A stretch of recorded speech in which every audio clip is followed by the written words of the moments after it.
ಸಿದ್ದರಾಮಯ್ಯ ಆಪ್ತ ಬಣದ ಪ್ರಬಲ ಶಾಸಕರಿಗೆ ಬಿಗ್ ಶಾಕ್.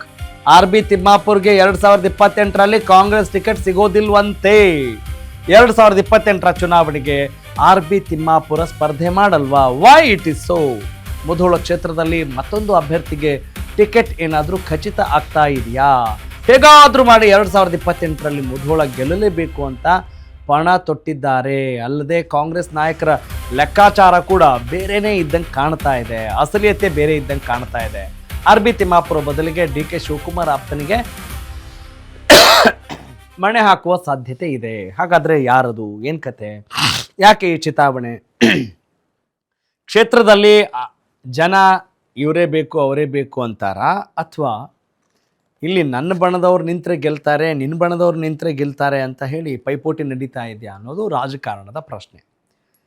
ಎಸ್, ನೋಡೋಣ. ಇದಕ್ಕೆ ಸಂಬಂಧಪಟ್ಟಂಥ ಒಂದಿಷ್ಟು ಪಾಯಿಂಟರ್ಸ್ ಇದ್ದಾವೆ ಅಂತ ಅನ್ಸುತ್ತೆ. Yes, let's go for it. ಇದರ ಹಿನ್ನೆಲೆ ನೋಡ್ತಾ ಹೋಗೋಣ.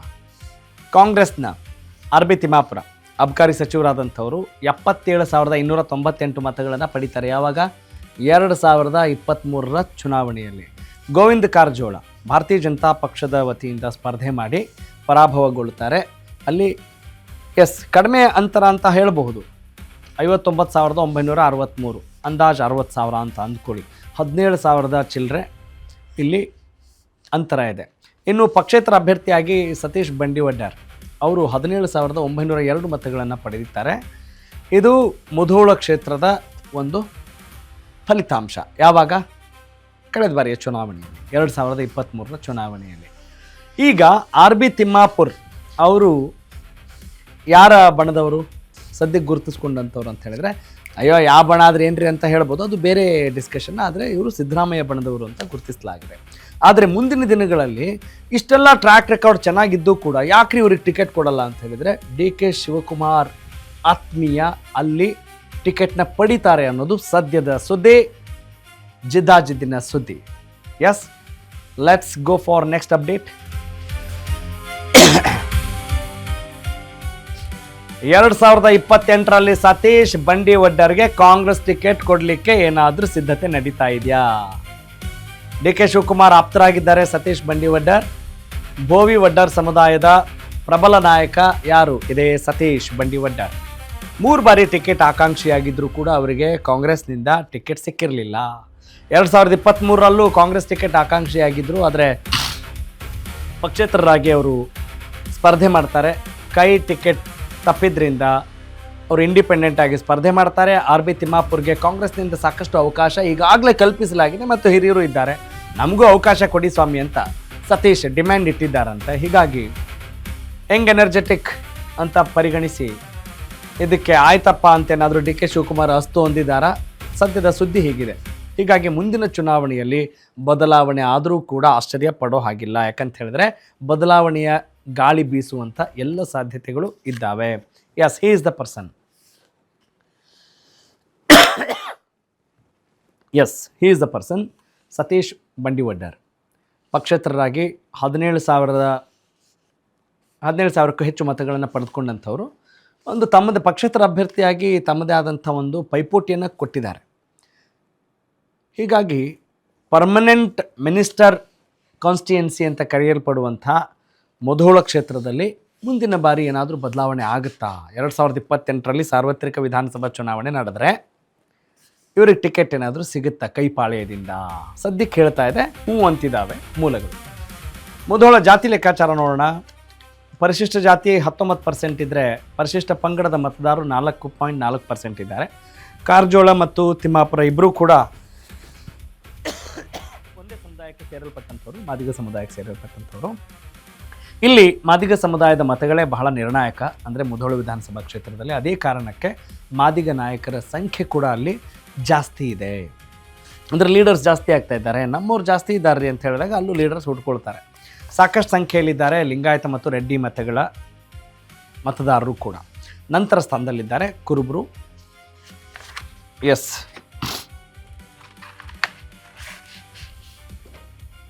ನೋಡಿ, ಜಾತಿ ಲೆಕ್ಕಾಚಾರ ಬಹಳ ಇಂಪಾರ್ಟೆಂಟು. ನಾವೇನೇ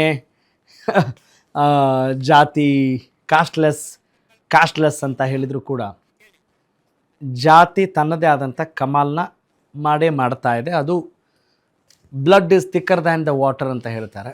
ಹಾಗಾಗಿ ಆಯಾಯ ಜಾತಿ ಲೆಕ್ಕಾಚಾರವೇ ನಮ್ಮ ಭಾರತದಲ್ಲಿ ರಾಜಕಾರಣದಲ್ಲಿ ದೊಡ್ಡ ಮಟ್ಟದ ಸಂಚಲನ ಸೃಷ್ಟಿ ಮಾಡ್ತಾ ಇರುತ್ತೆ. Yes, let's go for BJP. 2028ರಲ್ಲಿ ಕಾರಜೋಳ ಮಗನಿಗೆ BJP ಟಿಕೆಟ್ ಬಹುತೇಕ ಖಚಿತ ಅನ್ನೋ ಮಾಹಿತಿ ಇದೆ. ಚಿತ್ರದುರ್ಗ ಸಂಸದರಾಗಿದ್ದಾರೆ ಸದ್ಯಕ್ಕೆ ಯಾರು, ಗೋವಿಂದ ಕಾರಜೋಳ. ಆದರೆ ಇವರು ಮೂಲತಃ ಮುಧೋಳ ಕ್ಷೇತ್ರದ ಅಭ್ಯರ್ಥಿಯಾಗಿ ಪರಾಭವಗೊಂಡಂಥವ್ರು. ಗೋವಿಂದ ಕಾರಜೋಳಗೆ ಈಗಾಗಲೇ 75 ವರ್ಷ ಆಗಿದೆ. ಹೀಗಾಗಿ ಅವರು ಕ್ಲೇಮ್ ಮಾಡಲಿಕ್ಕೆ ಸಾಧ್ಯ ಇಲ್ಲ ಅನ್ನೋದು ಸದ್ಯದ ಲೆಕ್ಕಾಚಾರ. 2029ರ ತನಕ ಕಾರಜೋಳ ಅವರು ಸಂಸದರಾಗೇ ಇರ್ತಾರೆ. ಯಾರು, ಗೋವಿಂದ ಕಾರಜೋಳ. ಅದೇ ಕಾರಣಕ್ಕೆ ಗೋಪಾಲ ಕಾರಜೋಳ ಅವರಿಗೆ ಟಿಕೆಟ್ ನೀಡುವಂಥ ಸಾಧ್ಯತೆಯನ್ನು ತಳ್ಳಿ ಹಾಕುವಂತಿಲ್ಲ. ಆ ಸಾಧ್ಯತೆ ದಟ್ಟವಾಗಿ ಕಂಡು ಬರ್ತಾ ಇದೆ, ಕೇಳಿ ಬರ್ತಾ ಇದೆ ಅನ್ನೋದು BJP ಪಾಳ್ಯದ ಮೂಲದಿಂದ ಕೇಳಿ ಬರ್ತಾ ಇರುವಂಥ ಒಂದು ಪ್ರಮುಖ ಸುದ್ದಿ. ಹೀಗೆ BJPಯಲ್ಲೂ ಕೂಡ ಬದಲಾವಣೆ ಆದರೆ ಅಚ್ಚರಿ ಪಡುವಂಥ ಅವಶ್ಯಕತೆ ಇಲ್ಲ. ಇದು 2028ರ ಚುನಾವಣೆಗೆ ಈಗಲೇ ನೆಟ್ ಪ್ರಾಕ್ಟೀಸ್ ಅಂತೀವಲ್ಲ ನಾವು ಯಾವುದಾದ್ರೂ ಟೂರ್ನಮೆಂಟಿಗೆ ಕ್ರಿಕೆಟಲ್ಲಿ, ಹಂಗೆ ಇವರು ಪ್ರಾಕ್ಟೀಸ್ ಮಾಡ್ತಾ ಇದ್ದಾರೆ. ತಮ್ಮದೇ ಆದಂಥ ಸ್ಟ್ರಾಟಜಿಗಳನ್ನು ಹೆಣಿತಾ ಇದ್ದಾರೆ. Yes, let's go for some more pointers. Gopal Karajol ಭಾರತೀಯ ಜನತಾ ಪಕ್ಷದ ವತಿಯಿಂದ ಸ್ಪರ್ಧೆ ಮಾಡಿದರೆ, ಕಾಂಗ್ರೆಸ್ನಿಂದ ಸತೀಶ್ ಬಂಡಿವಡ್ಡರ್ ಸ್ಪರ್ಧೆ ಮಾಡಿದರೆ ಇವರ ನಡುವೆ ತೀವ್ರ ಪೈಪೋಟಿ ಆಗುತ್ತೆ. ಆದರೆ ಗೋಪಾಲ್ ಕಾರಜೋಳ ಅಲ್ಲಿ ಹೊಸ ಅಭ್ಯರ್ಥಿಯಾಗಿ ಕಣಕ್ಕಿಳಿತಾರೆ. ಸತೀಶ್ ಬಂಡಿವಡ್ಡರ್ ಈ ಮುಂಚೆನೇ ಅವ್ರದ್ದೇ ಆದಂಥ ಒಂದು ಚಾಪನ್ನು ಮೂಡಿಸಿದ್ದಾರೆ. ಎಸ್, ಇದು 2028ರ ಸಂಭಾವ್ಯ ಅಭ್ಯರ್ಥಿಗಳು ಅಂತ ನಾವು ಈಗಲೇ ಹೇಳ್ತಾ ಇದ್ದೀವಿ. ಕಾಂಗ್ರೆಸ್ನ RB ತಿಮ್ಮಾಪುರ್ ಅವರು ಟಿಕೆಟ್ ಪಡಿತಾರಾ ಪಡೆಯಲ್ವಾ? ಸದ್ಯಕ್ಕೆ ಪಡೆಯಲ್ಲ ಅನ್ನೋದಿದೆ. DK ಶಿವಕುಮಾರ್ ಆಪ್ತರಿಗೆ ಮಣೆ ಹಾಕ್ಬೋದು ಅನ್ನುವ ಲೆಕ್ಕಾಚಾರ ಇದೆ. ತಿಮ್ಮಾಪುರ್ ಅವರಿಗೆ ಈಗಾಗಲೇ ಸಾಕಷ್ಟು ಬಾರಿ ಅವಕಾಶಗಳನ್ನು ಕಾಂಗ್ರೆಸ್ನ ವತಿಯಿಂದ ಕೊಡಲಾಗಿದೆ. ಎಸ್, ಇದೇ ವಿಚಾರಕ್ಕೆ ಸಂಬಂಧಪಟ್ಟ ಹಾಗೆ, ಈ ಎಲ್ಲ ಲೆಕ್ಕಾಚಾರಕ್ಕೆ ಸಂಬಂಧಪಟ್ಟ ಹಾಗೆ ಮತ್ತಷ್ಟು ಇನ್ಸೈಟ್ ನೀಡಿದ್ದಾರೆ ಆನಂದ್, ನಮ್ಮ ಜಿಲ್ಲಾ ಪ್ರತಿನಿಧಿ. S Anand, over to you.